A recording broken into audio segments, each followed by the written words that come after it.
17-14. Cowboys out in front. Starr begins the count. Takes the snap.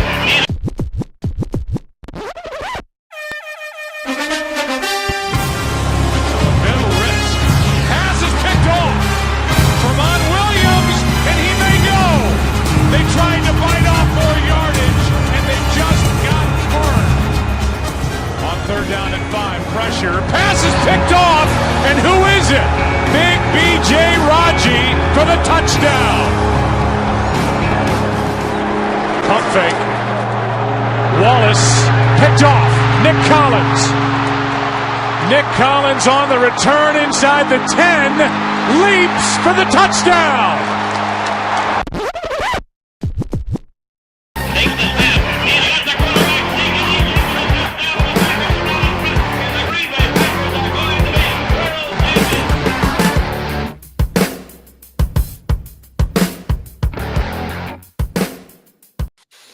All right, what's up, guys and gals? Welcome into the Packers Total Access postgame show. My name is Clayton. You can check us out on packernet.com. You can find me on Twitter at Packers_access. If you'd like to email the show, you can send a message to PackersTotalAccess@gmail.com.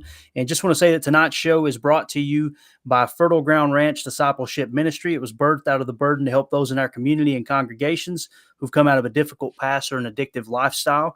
And we are giving away a autographed Paul Hornung jersey, courtesy of Fertile Ground Ranch Discipleship Ministry. And all you got to do to enter yourself into that contest to win the autographed home green Beckett-style jersey from pristineauction.com. Like I said, Paul Hornung, number 5. Just go to my Twitter account, at Packers_access. You'll see a tweet that's pinned at the top of the page. Make sure you retweet that tweet and also follow the account. That'll get you entered into the contest one time. And if you'd like to enter yourself in multiple times, you'll also see attached to that tweet a link where you can donate to Fertile Ground Ranch Discipleship Ministry. And for every $5 you donate, you're entered into the contest one additional time, and there's no limit on how many times you can enter into that contest. We just gave away a Quay Walker jersey to a gentleman up in Minnesota. We had a Packer fan behind enemy lines, Jake, so that's always nice, right? But Yeah. just really excited about the Paul Hornung giveaway. But with that being said, man, we've got a special guest on tonight, and guys, there may be others drop in. We don't know. It was a pretty rowdy Sunday night. I know the chat was lit up, and it was a lot of fun watching the Packers and the Eagles lock horns here on Sunday night. But Jake is the host of It's Always Draft Season podcast here on the Packernet Podcast Network. And do you got anything else that you do on the side, Jake, that you'd like to tell the folks about? Yeah, just real quick. Obviously, being part of the draft, that comes with a lot of breakdown film and stuff with prospects. So I do that a lot on YouTube channel. It's actually linked with the stream tonight, but it is if you go to my Twitter at Jake NFL Draft, you can find the link there. So Awesome. Good stuff there as well. Good stuff, man. Well, like I said, appreciate your time hopping on, and you hop off anytime you need to. We're planning on going about an hour. This is, like I said, live on YouTube and Twitter. Appreciate everybody joining us there. And then also this will be on podcast form immediately as we wrap up. That way everybody's got it for the Monday work day. So what's your initial thoughts on the game tonight, Jake? What's the first thing that comes to mind when you say, how would you describe this game between the Packers and the Eagles, that obviously the Eagles come out on top 40-33? I think in a word, chaotic, and like in the best way, just watching football that way. Like it had pretty much everything, maybe minus defense is probably the best way to describe it. But I mean, it's hard not to start with obviously the run defense and just, not staying disciplined in rush lanes and letting Hurts kind of find those escape routes, not tackling when they have the opportunities, to limit Miles Sanders. Like there was just so much to unpack there with the front seven. And I think, we're probably going to be talking about the front seven a lot in the next 5 months, I imagine. So, but I mean, how can you not talk about Love to Watson for that touchdown? Oh, man, I'm telling you. Twitter blew up. Oh, man. You just knew. And I wanted to save this because I knew the show was going to be tonight. I was like, once Epps and Blankenship were both on the screen, it was over. It was over because the angles were poor. You weren't catching him. That was it. It was it. Watson was gone at that point. And oh man, that could be a sign of what's to come. We'll see. But that's gonna stay in the mind for the next who knows how long. So absolutely, yeah, I agree. And it's funny because there's no shortage of opinions when it comes to Rodgers or Jordan Love, especially on Twitter. I'm sure you've seen it. And everybody kind of gets grouped into two camps. And Ryan and I have joked about this. And Ryan and I disagree for the most part on what should be done, I believe.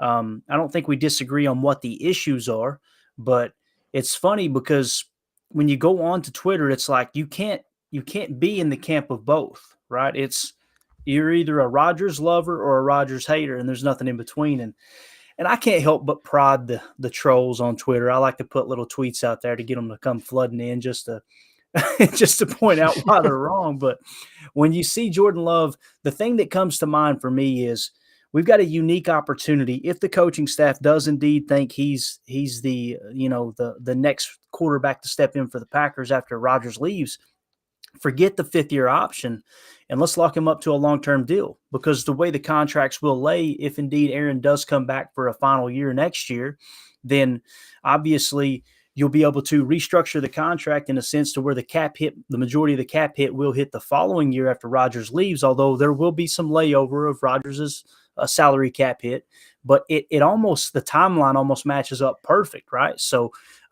with that being said, the question is, how long does Rodgers want to play? He may retire after this year. He may come back next year. But as far as Jordan Love and what you've seen of him so far, and we're gonna recap the games, guys, I promise. But since this is fresh on the brain here, I want to go ahead and hit on it. With what you've seen of Love, do you think he can be a quality starting quarterback or better? Yeah, I mean, I think he can, and I don't think it's popular to say that anymore. Truthfully, Right. I think after when that happened in the 2020 NFL draft, I remember being live and just thinking to myself, "Oh my gosh, this actually just happened." And I just I really thought, in the draft, and I'll smack dab take this L right now live on stream. I've taken it before. I had Love ranked out of Herbert. Was that wrong? Absolutely, it was.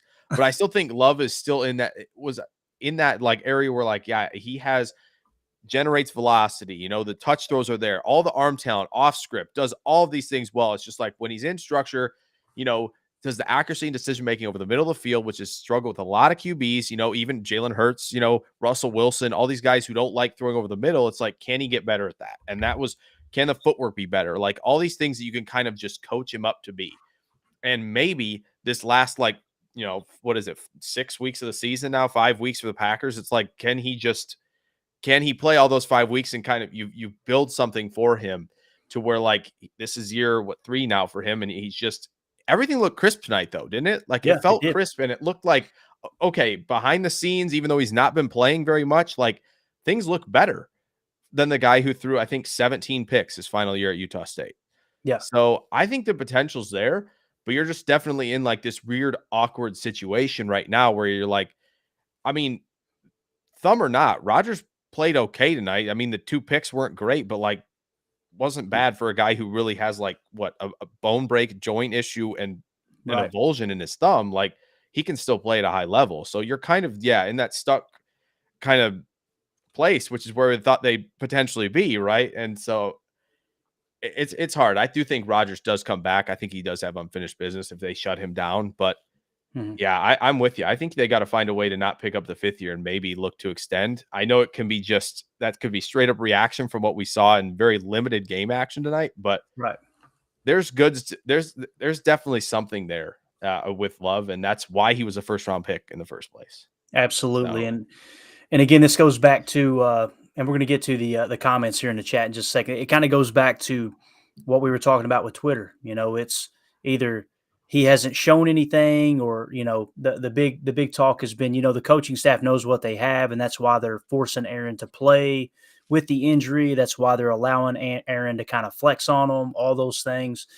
I think everything on Twitter is an overreaction, and myself included. I mean, it's something that it's so easy to fall into, especially with this little thing right here called a smartphone. I mean, you can basically let the world know how yeah, you feel in an yeah. instant, right? But Mhm. back to Jordan Love, I mean, yeah, he's shown how much he's improved, and my argument, Jake, has always been when people would bash him through the preseason and everything, it's like he's playing with third and fourth stringers, like. You can't, and they'll go, well, he's going against third and fourth string. Offense is totally different than defense. Defense is simply reactionary. Offense is all these guys have to be on the same page. And yeah, I think after tonight, what you've seen was he's definitely got the arm strength. He can spin it. He showed accuracy at times. The one behind Lazard, I'll have to go back and watch the tape, but I kind of feel Yeah. like it was intentional, almost like he was trying not to lead him into coverage. Could have been, but again, we'll have to go back and look and see what the bracket was there over the top. But yeah, so we got Mr. Green in the house, and he says Jordan Love is 100% the real deal. I mean, he sure showed some flash tonight, and I think they ran 10 plays and only ran the ball once while he was in there. So 9 passes, I believe, if I understood correctly. We'll look at the stats in a second. Lee says, is 12 okay with QB2? I don't think 12 is okay with QB2, and I don't think that's in the plans either, to be honest with you, Lee. Yeah. But I don't know about it being okay with it. Yeah. Lee, big time follower of all the channels. So awesome. great to see him there. But yeah, Absolutely. We appreciate you guys tagging along for sure. Absolutely. So we're going to kind of keep an eye on the pressers. If it makes sense, we'll go to them. But let's kind of go to the stats here and walk through the game a little bit. As they come up, we'll cover stats. You know, I kind of charted everything all night, Jake, and a couple things that flashed to me, man. Quay Walker, am I being too critical of Quay Walker? Because I was as big a Quay Walker fan as any, especially coming out of the preseason, although I didn't have him very high on my draft board. I'm eager to hear, how high did you have Quay Walker on your draft board? Do you remember roughly? Okay. So I'm gonna, oh man, I'm gonna roll back the clock, but I think I should be able to find. I think he was linebacker 5 for me in the class. I think. Oh man, yeah, I'm pretty sure he was 5 or 6 for me. Oh, I got it. Yes, fifth for me. So, gotcha. I mean, what's been your take on him, man? Because I feel like, you know, I'm looking at it week in and week out, and I'm going, man, maybe we should do some kind of rotation and allow Barnes to get on the field a little bit more if indeed we're in the hunt. And I know you don't want to stun his growth, but man, am I wrong? Has he just kind of looked lost out there? Yeah, this was always the question, right? And when you draft a player like this, there's the linebacker position is one of the hardest, I think, to evaluate because there's so many keys. You know, what's your gap fit in the run game? There's so much that you have to evaluate and know defense as a whole, especially what the front seven is doing to evaluate these guys. Like, anybody can go, oh, this guy can run a chase and catch people. That's really awesome. Like, he can do that. Everybody can see that, right? So when it came to Walker, it was like, yeah, this dude can. When he's asked to fill and like, you know, he's powerful and he's fast, right? And that's two things you can't teach a lot of guys to do, right? But yeah. there's so much growth in the mental game with him, and that's kind of why that Georgia really had Dean out there for the most part, and then Tyndall and Walker were rotating in. It's because they knew that Dean was really the scalpel, the tactician out there that kind of knew where he needed to be, knew where everyone else needed to be, and Walker is the player who's just he's kind of just. He's such a great athlete, and he just kind of loves to out-athlete people and out-strength people. And that worked on a Georgia defense that has stud after stud after stud on the front seven. Yeah. The NFL is going to be a little bit of a different test. There's no doubt about it. Like, these guys are all legit too. They were all doing the same thing in college. So I thought the Tennessee game was really good from him. Yeah. But this week, it felt like, oh, he's where he needs to be, tackle. And it just didn't happen. The execution wasn't there, but like, I expected these kind of growing pains with like this high projection upside prospect with Walker. And it's kind of the same thing I thought of with Watson as well. Is it might take time. Now for Watson, it's clearly taking less time apparently, but I do think the linebacker room feels good in the fact that like you're even suggesting, oh, we could get Walker off the field a little bit more because Barnes and McDuffie have actually played pretty decent with Campbell out, but it's always a little bit of a project. He was no like Chad Muma, who's you know, I thought was really, really fundamentally sound, you know, coming downhill. Like, he was just going to be the upside play, and it's going to take him some time. Yeah, gotcha. Yeah, and it's funny because when he does make the tackle, man, what a violent tackler he is. I mean, he brings the thump, but like when you seen, you know, his specific assignment there early in the first quarter was to spy Jalen, and he just gets juked out of his. It's like you're supposed to be that guy that can run him down, right? And it's easier said than done. And obviously, he slipped as well. But we've got Raymond here in the chat. Raymond says, Rodgers' last game as a Packer, ? For me personally, I think it's going to come down to surgery, Jake. I think to answer that question, it's going to come down to the evaluation. They'll probably shut him down now, I would imagine. Throw him on IR. have the surgery. And if the surgery goes great, I could see 12 coming back next year. You probably don't want to go out that way. But if the surgery, for whatever reason, he can't get, the filling back the way he wants it. And like you said, it was I think an avulsion fracture where they said that basically the tendon pulls part of the bone loose as well. I mean, that sounds, Yeah. bro, I wouldn't be able to make a sandwich with that injury. Yeah, And we're out here exactly. going, "What? I can't believe it. Take him out of the game." But what do you think? Has he Yeah. played his last game? Oh, You had to put money. This is that's how I always answer this. You had that to is bet the the million farm. dollar question, isn't it? Oh man, that is. I don't think so. I really don't. I think he, as much as as serious as the injury is, and as serious as it sounds, and as difficult as it will be, especially on the throwing thumb. If this was his left thumb, I think people would be a lot less concerned. But like, as tough as he is, and he doesn't get a lot of credit for being tough for some reason. I don't know why. And as determined as he is, I agree. I don't think he's going out that way. Yeah. At least not in green and gold. Like I just feel like he'll be back at least next year. Would they trade him in the offseason? I have no idea. I don't know. They didn't trade him last offseason when I felt like was probably the time to do it with Adams leaving. So I can't imagine they're going to now kind of backtrack on what they've done, in the past several months, and in the offseason to ship him out. So I don't think so. Yeah, and the way the contract is structured too, it would kind of be this Sinai pill. I mean, it really would for the organization. It's structured in a way that if he decides to walk away within the next 3 years, the Packers aren't going to be completely, hemmed up with the salary cap. However, if they try to trade him, they're going to absorb a huge cap hit to the point where they may not even be able to fill the roster they have, as silly as that sounds. So it's obvious that this was a 3-year agreement where Rodgers said, I don't plan on playing beyond 3 years. This might be my last year. Let's just take it year by year. He was famous for saying it's a 1 plus a 2 with the option of a 3. And then, of course, the only person that really knows is David Dunn, his agent. And, I actually heard a really cool interview between Andrew Brandt, who used to be an executive for the Green Bay Packers, and then also I think his name is Charles Rogers, which is the super agent, the baseball agent that negotiated Russell Wilson's contract. And they both agreed on the podcast.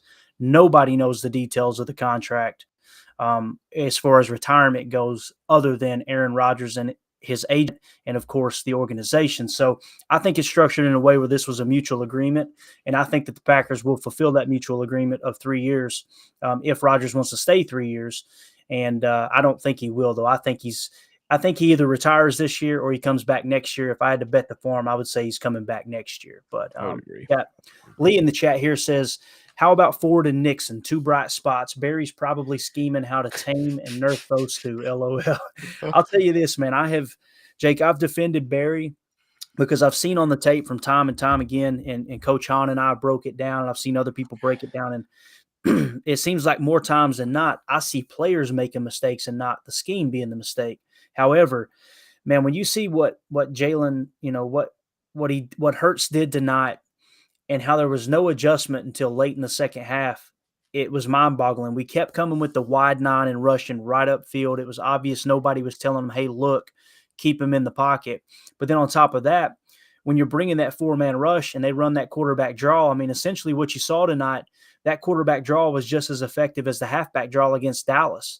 And we've seen them do it time and time again. It was like there was no adjustment. But back to the question here and what Lee asked, how about Ford and Nixon?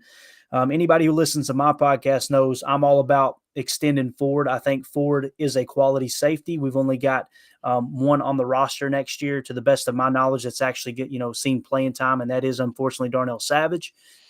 So I would like to see Ford signed to a 2 or 3 year deal, similar to Rasul Douglas, to where it's very affordable and you can get out if indeed it was just a flash year.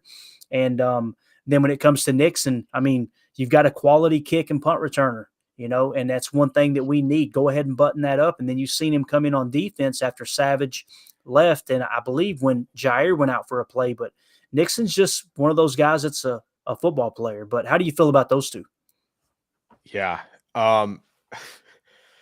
Man, I don't want to bring more indictment on the coaching staff, but like that it took this long to figure out that Keyshawn It's Nixon is this good returning. How did it it take took this this long long? to realize that Amari was that bad.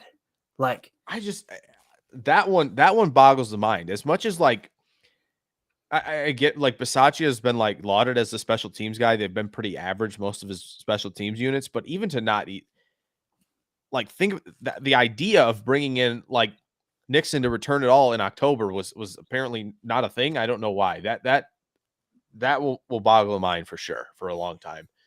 I'll tell you what, he plays with fire on defense too. he does. He plays with a lot more fire than unfortunately one of my favorite players to ever put green and gold on, Mr. Jai Alexander. But you know, it hurts to say that, but man, yeah, him and Ford play like their hair is on fire, like it's their last play. They both of them play like that, and that's awesome to have on this defense because it feels like that's lacking week after week after week. So it's just, it is.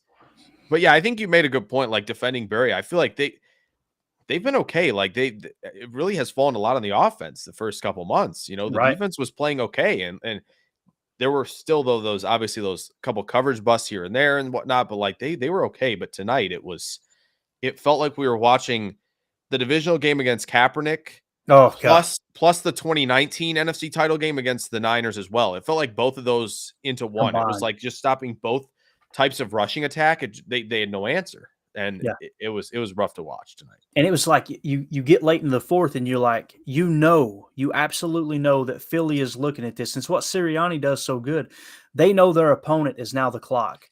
Sell out to the run. If they beat you over the top with the pass, so be it. But you cannot let them continue to just run the ball right down your throat, man. And Lee, you asked what's the pod?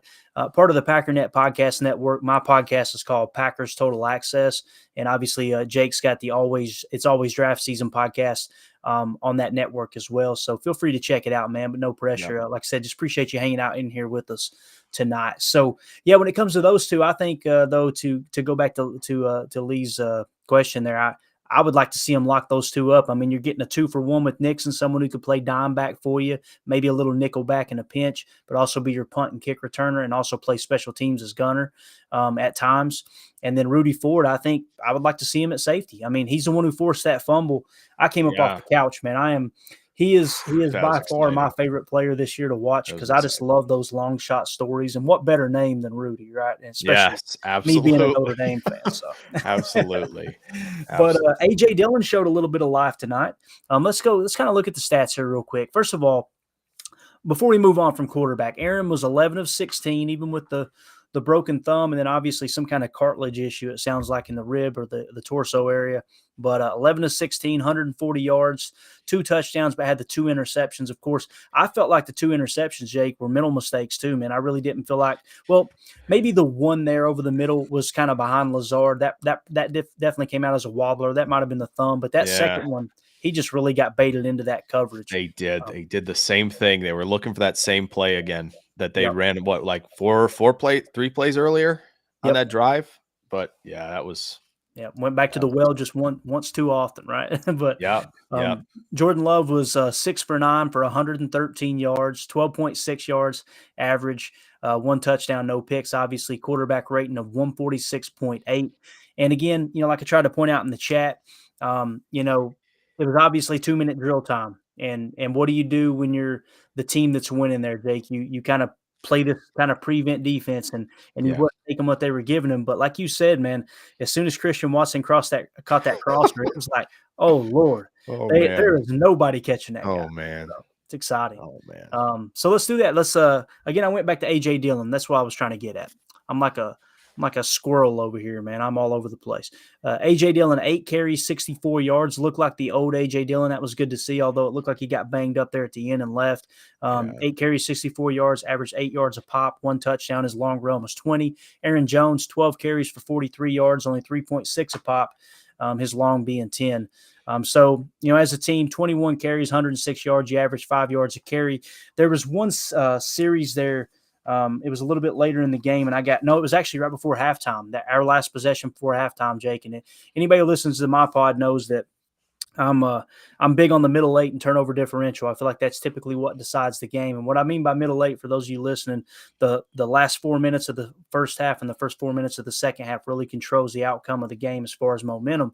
And here we had a chance to kind of drain the clock and go down the field. The running game was working. And what did we do? We came out and we ran a play action pass. I think we took a sack on that play, then threw two straight incompletions, punted. And then on top of that, we get a big second down sack, and LaFleur calls a timeout. And I was just like, oh my God. Again, 2 years ago, 3 years ago, Jake, I'd be going, yeah, man, let's be aggressive. Let's try to get the ball back. Yep. But having studied the middle eight this last, year and a half, I'm like, my goodness, that was a huge mistake, because what did they do, Jake? They went right down the field, scored, and they took over the middle eight. They already had the turnover differential. Now your chances of winning goes down to the chances of winning for Philadelphia is in the 90 percentile at that point. But what did you think about the play calling? Because it's funny. I went to Twitter and immediately it's I see, and I don't know if some of them are serious or not, but it's obvious LaFleur isn't calling the plays anymore. I'm going, how is he faking on the sideline? Is that what he's doing? Is he just walking around with the play chart, like trying to get an Oscar? But anyway. Yeah, he's got a play chart, and it's like written in huge letters. It says defer to 12 on there. That's what it is, right? Like that's what it is. That's what Twitter thinks it is. Right, exactly. Anyway, I mean, listen, this was the second touchdown drive where the run game was just chunk play after chunk play after chunk play, and AJ Dillon cashing in that touchdown. My goodness, did they? It definitely felt like it was. Oh, the Eagles really, really miss Jordan Davis. Really miss Jordan Davis, because without him, like, as much as like, oh, Linval Joseph and Ndamukong Suh, they're great ads. Like they kind of try to patch something up that clearly is now a hole in the ship. It came loose again. It came loose again, because it felt like the interior three were just having their way up front. Everybody, it looked like zone perfection. There was just so much. It was so crisp on that second drive that I thought, man, they can just. It felt like the Dallas game again for a second. It felt like, all right, well, they can just manhandle them up front. And Dillon doing this, oh man, he was picking his spots well. And when he picks his spots and he gets some momentum behind him, that is not something you want to tackle when you're the second, third level defender. So when he started picking his spots like that in some runs, and he wasn't just kind of like, oh, I'll find a guy and run him over. He was finding the lanes. It was like, oh my goodness, this is something that Green Bay can definitely cook with going forward. And that was a blast. Like, result aside, like seeing that drive, just Jones Dillon, big pass play to Jones, like that was masterful. And that's the LaFleur we've watched now for several seasons, this fourth season now. So that was really cool. Absolutely. And Lee in the chat says, do you like the 12 offense from the gun? Obviously the hand has played a big role in that. And I did a little study a couple of weeks ago, because I had a lot of people on Twitter talking about how Aaron Rodgers is not running the LaFleur system and this and that. So I went through and charted the top 5 offenses as far as points per play that run the Shanahan wide boot scheme, basically wide zone boot scheme. And we were actually under center more than every team other than Miami. And it's like, they obviously run the 49ers version, and we tend to lean towards the McVay Rams version. Yeah. But someone else on Twitter said it's the shotgun runs that are killing us. And on the surface, I wanted to agree. So I went back and ran the stats from that game recently, and we actually averaged almost 7 yards a carry running out of the gun. So I'm like, it's not that. But to answer your question, Lee, do you like the 12 offense from the gun? What I don't like, let me just answer it this way. What I don't like is how most of the year we've run all these tight formations, and you can just see teams loading the box.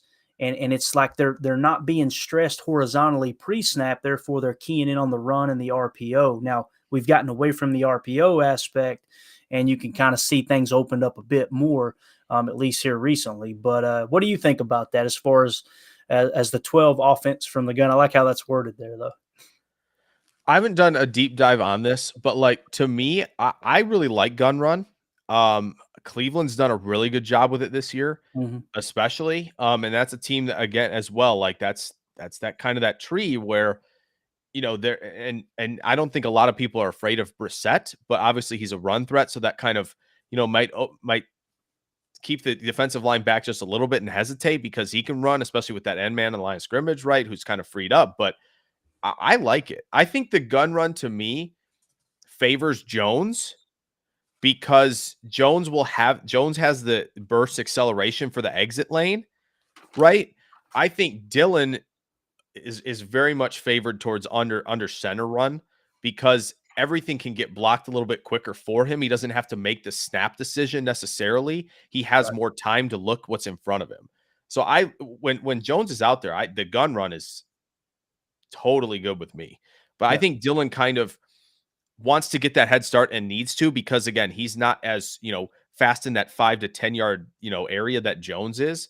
And that's where it can kind of get into trouble. And people are like, oh, I hate the gun run. I just think Dylan likes the under center run better and will thrive with it better. But I don't think we should get away from it necessarily. I even with Lovin, if he plays the rest of the year, which I expect him to. Yeah, absolutely. And it's what Lee said here in the chat. I only like the gun with Jones, and I can completely see that for sure. Yeah. And somebody like AJ Dillon, you want to be able to see the hole, lower your pads and just explode through, right? So it makes complete sense. And we know Jonesy he's that scat back, that out of the gun, man, just a quick twitch. He's unbelievable. He's one of my favorite Packers all time. What a stand-up guy. He's just awesome. But let's talk about, first of all, in the post-game show, typically we talk about why did the Packers lose? Listen, it's one quick answer. Run defense, okay? Yeah. There it is. If that's what you came for, go ahead and turn off the show. Have a good night, right? But we're going to talk about a few other things. I mean, rather than just harping on the fact that this run defense was so bad, that's really what cost you the game. But Christian Watson, 4 catches, 110 yards, only 6 targets. You're starting to see that number of targets closing in on the amount of receptions now, Jake, which is a really good sign that he's catching the ball better. He's seeing the ball better. Everything's becoming more comfortable. But again, had another touchdown tonight, that 63-yarder. Wow, what a play. And I got Rob Domofsky pulled up here on Twitter, and he tweeted out just a little while ago. He said, a couple of notes on Christian Watson's 63-yard touchdown.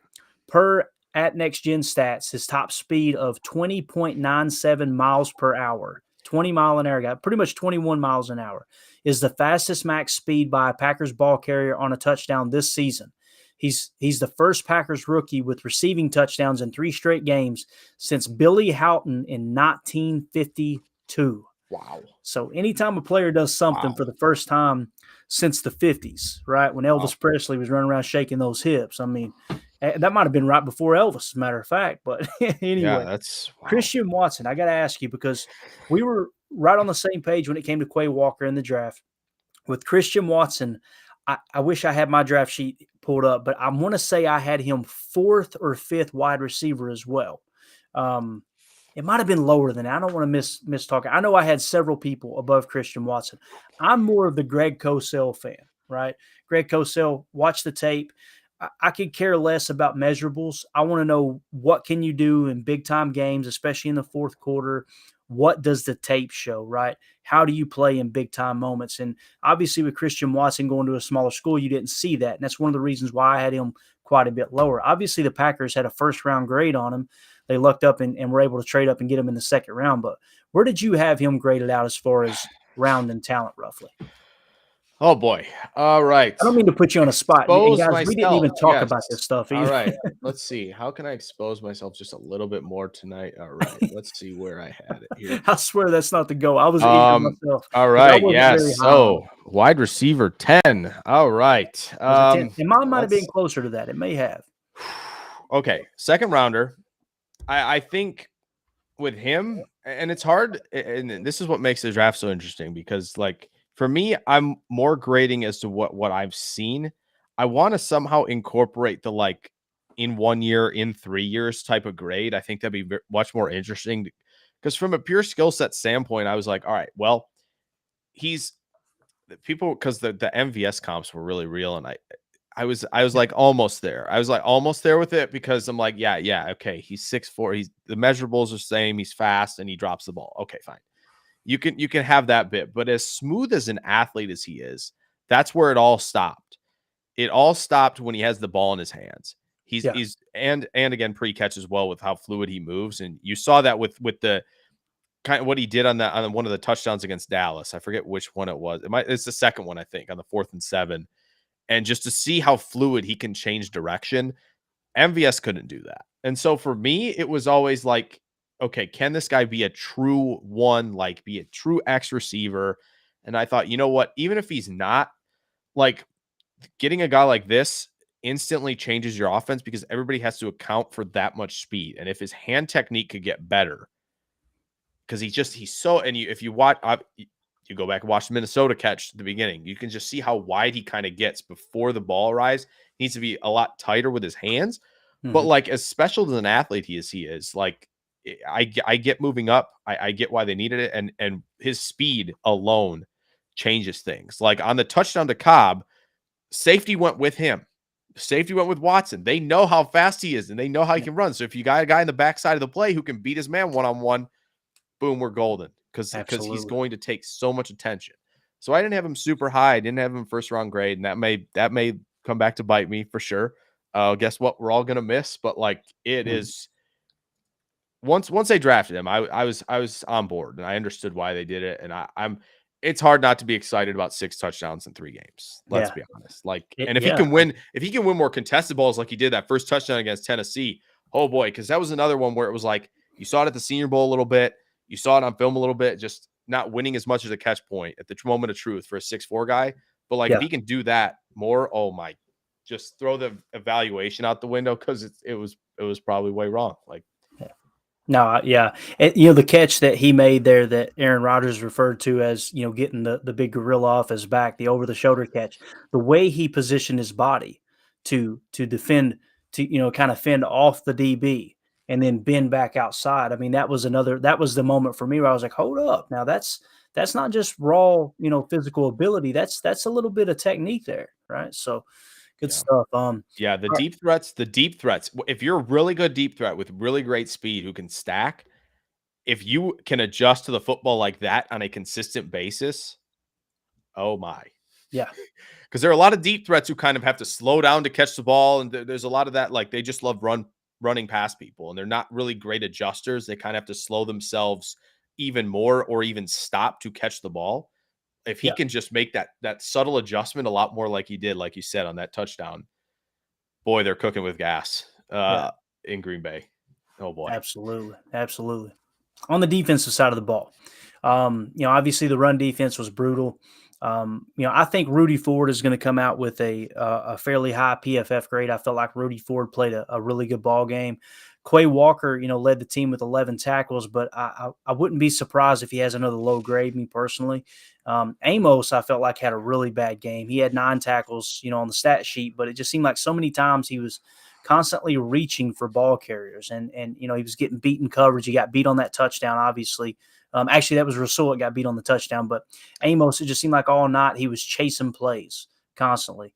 Rasul had a rough night, I think, but the one I wanted to ask you about, and he was on my list. I had 5 players I wanted to watch tonight and really key in on because, guys, the season is pretty much over, right? We may not statistically be eliminated, and we knew it was going to be a tough road to hoe down this stretch. But there's still things that you can find to look for in the game, right? And things to build off of it. And for me, it was Christian Watson at number 1, Devontae Wyatt, number 2, Kingsley Enagbare, number 3, number 4, Quay Walker, number 5, Rudy Ford. And to me, 3 of those guys checked the boxes. Obviously, Christian Watson had a great game. Rudy Ford, I feel like, had a solid game. And Kingsley Enagbare was the one I wanted to ask you about. He was my draft crush. I was screaming for him to take him for 2 rounds before they finally did. And to see him come out and play the run as well as he has been really impressive. Obviously, he stopped the quarterback sneak there firing off the edge. He had a pass deflection, I believe, on the very first defensive snap of the game, but he finished with 7 tackles. How do you feel like he's done as far as filling in for Rashawn Gary? And I kind of look at Kingsley as one of those. He's one of those minimum contracts, being a late round pick. And in 3 years, if we move on from Preston Smith and free up that cap room, then you're going to have him opposite Rashawn Gary. How did you feel about him coming into the draft? And then how do you feel like he's kind of adapted as he stepped in for Rashawn? Yeah, I mean, obviously the edge class was extremely talented in 2022, and it's going to be again, obviously, in 2023. Not to get ahead of ourselves here, but like I had a 3 on him. So I thought for sure, like, like you said, for about 2 rounds, it felt like, all right, who's going to actually like pick him finally? Like it should have been a while ago. And that's why I think everybody's turning to like day 3 is like the Packers it was a gold mine, and it kind of was. But yeah, I remember being so enthralled with just how much of a plan he had rushing the passer, how much he could counter when he needed to. Just again, the many ways you can win as a pass rusher is very impressive. Like it's nice the guys who have all the traits who can just go like, all right, and we talked about this with Quay Walker. It's like, it's nice the guys who are explosive and strong and who just think they can overwhelm everybody, right? Eventually, at the contact point, there's going to be a point where you get stopped. And if you don't have an answer after that, it's going to be hard to succeed. I feel like Enigbare had more answers to that question than some of the guys I even ranked ahead of him, just from a traits perspective.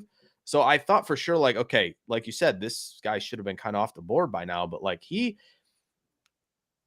pass rush hasn't been perfect. And it's, again, when you're taking a step up, like even from the SEC, I don't care how good it is down there, which it is, but like it's going to take some time. But like, yeah, I'm with you. I've been pretty impressed overall with Enigbare, especially for a day 3 pick to come in and get meaningful snaps and filling the shoes of a guy who's really, really taken the step to being an elite player. Like that is not an easy shoe to fill. And I thought he's done pretty well. And to be as physical as he can be setting an edge and being as physical as he can be at the contact point and not being, to put this like too greedy, right? Like there are some guys who kind of can take themselves out of plays because they feel like they can, I can get around this guy. I know that. And like, that's good and all, but like, I feel like he's been even fundamentally sound too. Like that.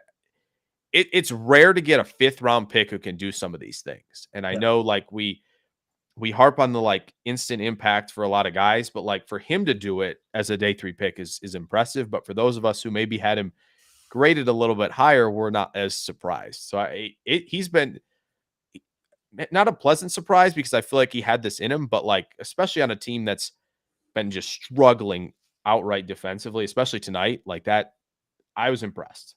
Yeah, I expected him to play a little rotational role, right? And when he was kind of thrust into the spotlight, the thing that I expected is, okay, he'll be a 3rd down rush specialist, but he's not someone you're going to want to have him playing the run. Lo and behold, when I see him on the run snaps, I'm like, he plays a run great. And Preston Smith, when you were describing that, he's Enigbare is not someone who's going to play outside of the structure, and we've seen Preston do it all night long. Getting too far upfield. Yeah. You didn't see Enigbare do it, maybe once or twice, but for the most part, he played great. And Lee asked in the chat, he said, why did 55 fall? I forgot. Was it attitude stuff? I couldn't tell you. I don't remember seeing attitude stuff. Do you remember anything at all? I don't think so. And that's what was so baffling. It was like, why is this guy dropping? Yeah. I wonder if let me check the testing numbers.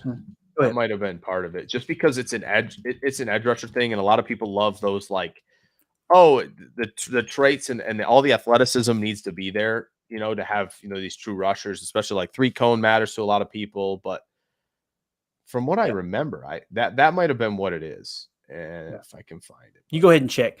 In the chat here, Michael Toby says Eagles own you, little bro. So I'm guessing we got an Eagles fan in the house, and if you are an Eagles fan, congratulations, man, big win. Yeah. You guys have a solid team, man. You're built up front on both offense and defense, and I'm telling you, man, you get in this cold weather football, you're built to win long term for sure. Yeah, but you got that info there, Jake? I do, yeah. So explosion grades look really good across the board. 36.5 and the vert is a 92nd percentile. That's really, really good. But it is the shuttle and 3 cones. We're in the 30s, 33rd percentile, 39th percentile for 3 cone and shuttle. So the shuttle times were not good. A lot of these times you want to see these edge rushers be able to corner quickly, be able to inside move quick. Like you want to see all that quickness changing direction. And to test like that, maybe dropped him a little bit further than he should have dropped. That would be my guess, because that's kind of how it happens for edge rushers. If you look at a guy like Odafe Owe, who went in the first for the Ravens in 2021, like there was no production and it was all traits and athleticism, right? So that's kind of sometimes what happens with pass rushers. That's probably what it was. Got it. Good stuff. That makes sense for sure. And what we're seeing, at least what I feel like I've noticed here lately, the last few drafts, is these guys with the raw measurables, the crazy upside, they're going in the early rounds, and I think that's why the Packers are kind of hitting on some of these late round guys, because it's more about what's on tape. You've seen it with Zach Tom; he seems to be a pretty solid prospect. You're seeing it with Enigbare as well, and then of course.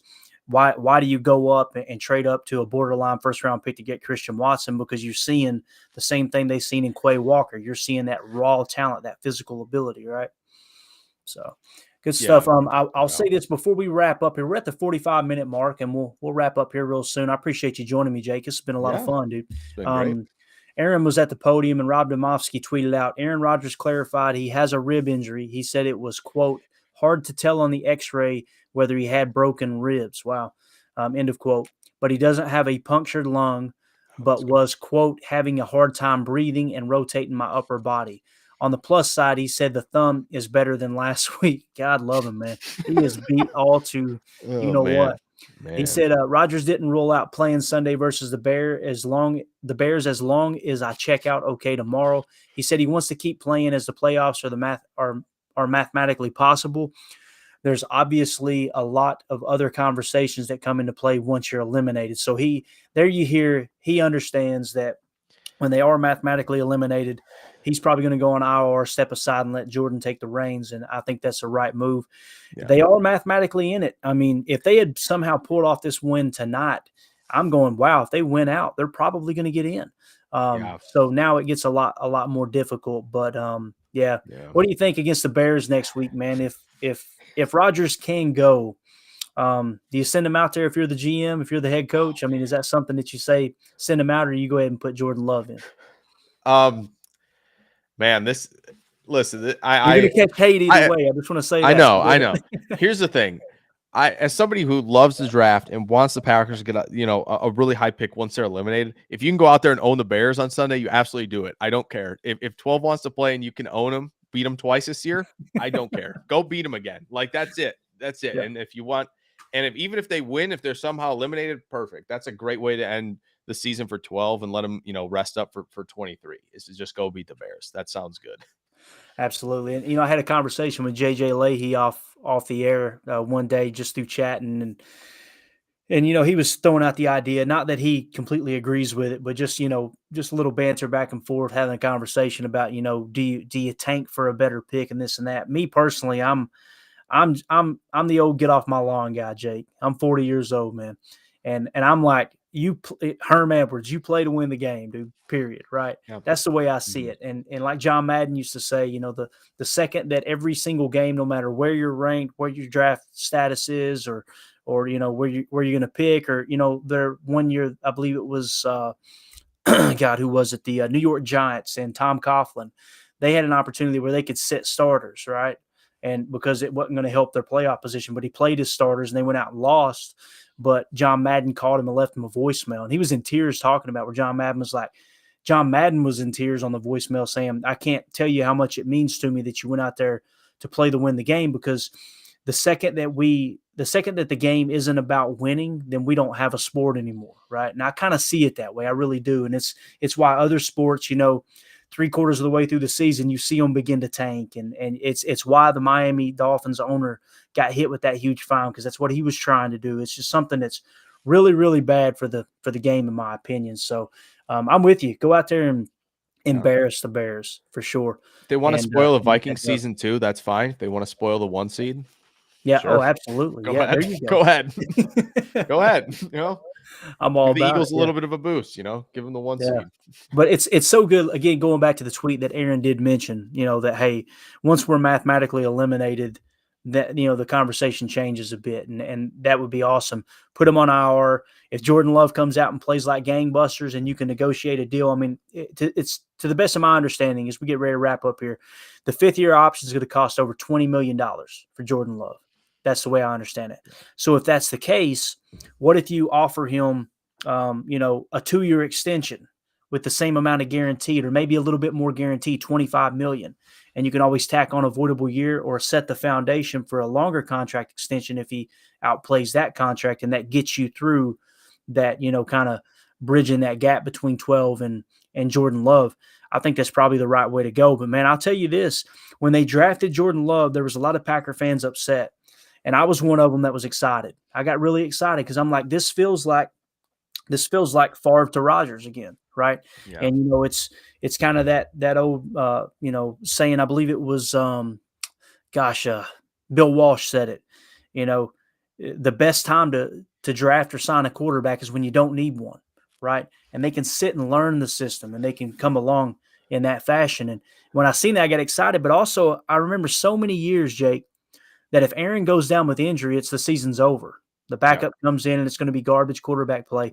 And when you've got a first-round talent, a legitimate first-round talent as your backup, if that moment does come and you don't wish that on 12, the season gets exciting at a different level. Like, okay, now we get to see what the young guy can do. And is this the Wally Pip, right? Coming in for Lou Gehrig, right? So I'm excited to see what he does. But we're at the 50-minute mark, so we're going to go ahead and get ready to get out of here. Appreciate everybody tuning in with us.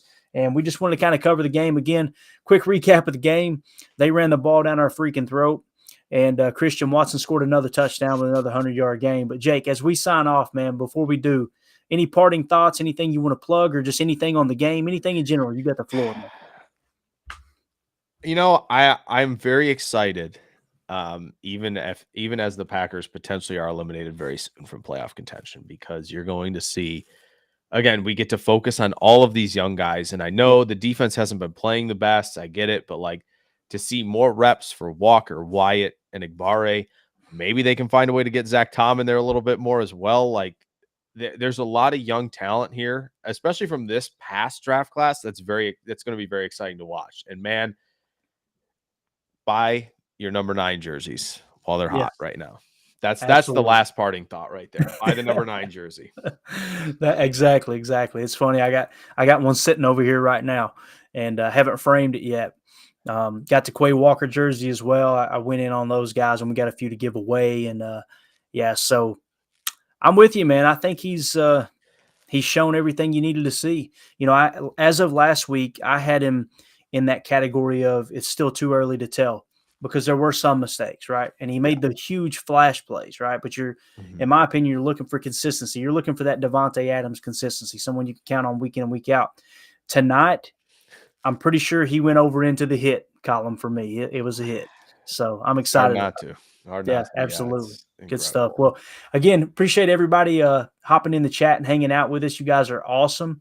And Lee says here, good one, guys. Looking forward to better football. It's coming. Absolutely. And Jake, you hit the nail on the head, man. We get to watch these young guys develop. I'm excited to see. I will say this, as you were talking, it sparked a thought in my mind. Elton Jenkins seems to be healthy now, right? If you're going to bring Yash back, it seems like this is going to be the offensive line. What I mean by Yash is they have somewhat of a restriction on him where he'll be able to go out and test free agency, but we'll be able to match the offer. Yash will probably be back at right tackle. So if Aaron does come back, Bakhtiari comes back, all these things fall into place. You're going to have Bakhtiari at left tackle, Elton Jenkins at left guard, Myers at center, Runyon at right guard, and Yash at right tackle. Well, if for some reason somebody breaks the bank and offers him the money, who is your starting right tackle in your opinion? Because I kind of feel like Zach Tom can play left tackle at an NFL level. I think he's proven that. He struggled a little bit at left guard. Elton didn't look comfortable at right tackle. So if that is the case, I think you got to bring Yash back, right? I think so. And I know there's a lot of conversation because of the Packers, where they're at right now as far as record goes, to who's actually coming back next year, with some of these big contracts. And if for some reason, Bakhtiari either decides that, the game is just taking a toll on him physically, which, I mean, coming back from the ACL clearly has been tough for him. Yeah. If he kind of decides maybe hang it up, or the Packers decide, if they can unload him somewhere, they do. I mean, then I think bringing back Nyman becomes ever more crucial for them. And to have Tom and Nyman, I kind of feel okay with that in 2023. Now, if they wanted to add perhaps a tackle in the first round of the draft, that wouldn't be bad either. But yeah, the offensive line is going to be an interesting equation this offseason. It's going to be fascinating to see how they navigate it, because obviously Elton Jenkins is, a free agent, and who knows, maybe some team's going to break the bank and give him, 15, 16.5 million a year. We'll see. But Yeah, absolutely. Yeah. And Lee in the chat says, is this a dumb question? What if Myers and Jenkins switch next year? Jenkins does well at center. Myers has lapses. What if they put him at left guard? It's funny that you say that because, in my opinion, Myers has been great at pass blocking, not so much in run Yeah. blocking, in my opinion.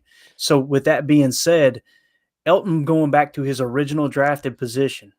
I mean, and I was talking to Coach Hahn about this off the air, Jake, that I rank positions by tiers. And on offense, that top tier is quarterback and left tackle. I've always kind of looked at it that way. On defense, it's edge defender, right? And then when you get into tier 2, center falls into tier 2 for me. But I was asking Coach Hahn, I'm like, man, why do I feel like center is becoming as important as left tackle now? I just kind of feel like that. And he surprisingly disagreed. I thought he would go with the center and take the bait, but he didn't. He said, I'd still have to say left tackle protecting the blind side is the most important. But yeah, that's not a dumb question, Lee, because that's something I've thought of as well. What would you think of Elton at center, right? Yeah, I think I remember doing like a video series on this because obviously when Lindsey left, it was kind of like, where do they go from here, right? And I remember thinking, I mean, if Elton slid back there, that wouldn't be, for I think it was, what was that? Yeah, that was 2021. It'd be like, I didn't hate that idea. And I feel like you said, I remember the Josh Myers pick being like, okay, I get it kind of, because Ohio State, when they run zone, you see the flashes with Myers getting those second level landmarks, and you feel like, okay, that if they're betting on that and they hope that can be consistent in the NFL, and it kind of really hasn't. But the pass blocking's been exceptional, right? Yeah, absolutely. So I do agree. I don't think it's a crazy question. Now, what may even be crazier is, if Elton Jenkins walks, do the Packers look at center in the draft and believe they can move Myers over to left guard? Yeah. Does that conversation potentially happen? That's yeah. I mean, it's a great that brings point. up a whole lot of possibilities for the offensive line in 23.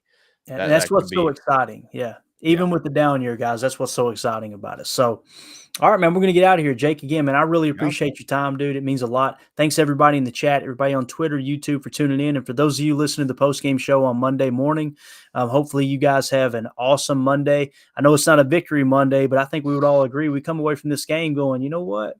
They had some fight left in them. And LaFleur got these guys up to battle today, even through all the injuries. Guys, you got to keep in mind, still missing our top defenders, our edge defender and Gary. You've got Campbell out, the middle linebacker, on and on and on, right? And these guys continue to fight. I'm proud of this team, man. It's been a rough year, especially with the injuries 12's dealt with, but we're going to be back. We're going to be as strong as ever, and I think we might have seen tonight. We may have the very next starting quarterback right here on the roster, so I'm excited about it. So, again, thanks for your time, Jake. We're going to get out of here. As always, let's go out and be the change we want to see in the world. Go, Pack, go. Inches to go. The Vader. 17-14. Cowboys out in front. Star begins the count. Takes the snap.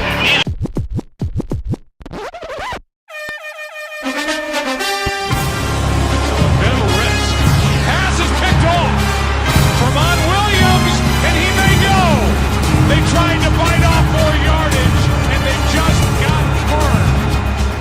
On 3rd down and 5, pressure. Pass is picked off, and who is it? Big B.J. Raji for the touchdown. Pump fake. Wallace picked off. Nick Collins. Nick Collins on the return inside the 10. Leaps for the touchdown.